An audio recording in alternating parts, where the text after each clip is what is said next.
Tupo katika chuo kikuu cha ardhi hapa Dar es Salaam, na leo kipekee kwanza tuishukuru kamati yetu ya Bunge ya Elimu, Utamaduni na Michezo.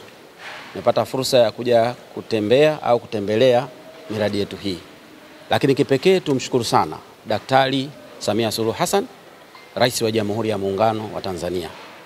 Miradi hii au mradi huu mnaouona ni sehemu tu ya miradi mikubwa mingi ya vyuo vikuu hapa nchini kwetu. Mheshimiwa Rais yeye ndo ambaye aliidhinisha na aliridhia matumizi ya fedha zaidi ya milioni 425 dola za Kimarekani, zaidi ya Tanzania shilingi bilioni 972 katika miradi yetu ya vyuo vikuu au katika mradi wetu wa vyuo vikuu unaojulikana kama HEET, Higher Education for Economic Transformation. Kwa hiyo leo tumekuja kujionea sisi wenyewe pamoja na kamati yetu ya Bunge yale maono ya Daktari Samia Suluhu Hassan ya kuwezesha vyuo vyetu kuweza kupata mazingira mazuri ya vijana wetu, wanafunzi wetu kujifunzia na kusomea. Kwa hiyo katika fedha zile milioni 425 dola za Kimarekani, hapa katika chuo cha ardhi imeletwa milioni 29.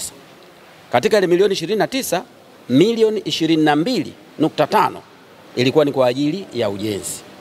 Ujenzi huu wa chuo chetu hiki umegawanyika katika maeneo makubwa mawili. Eneo la kwanza ni hili la main campus hapa Dar es Salaam, Ardhi University, ambapo zitatumika jumla ya dola za Kimarekani milioni 14.5 na milioni 8 zinakwenda kutumika katika campus yetu ya Sengerema iliyoko katika mkoa wa Mwanza. Kwa hiyo leo hiki mnachojionea hapa ni ile thamani ya sehemu tu ya fedha hizo dola za Kimarekani milioni 14.5.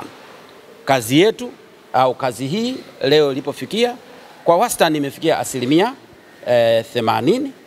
Kazi hii inatarajiwa kukamilika itakapofika Julai 2025, na tuliposema kwamba iko mbele ya muda kwa sababu kwa hesabu ya kawaida kwenye ile schedule ya kawaida sasa hivi tuko katika 80%, zilizobaki ni 20%, lakini muda uliobaki ni zaidi ya 20%. Ndio kama tunasema tuko ahead of the time. Kwa hiyo tunaamini kabisa itakapofika Julai kazi yetu itakuwa imekamilika kwa wakati. Na tunaamini itakapofika mwezi wa 8 wakati wanafunzi wetu watakapokuwa wanaingia chuoni hapa, semester itakapokuwa inaanza, watakuwa tayari wameanza kuyatumia majengo haya. Kwa hiyo kipekee tumshukuru mkandarasi, tumshukuru msimamizi elekezi, lakini tuwashukuru vile vile na wenzetu wa chuo kikuu cha ardhi. Sisi kama wizara tumepewa jukumu la kusimamia, lakini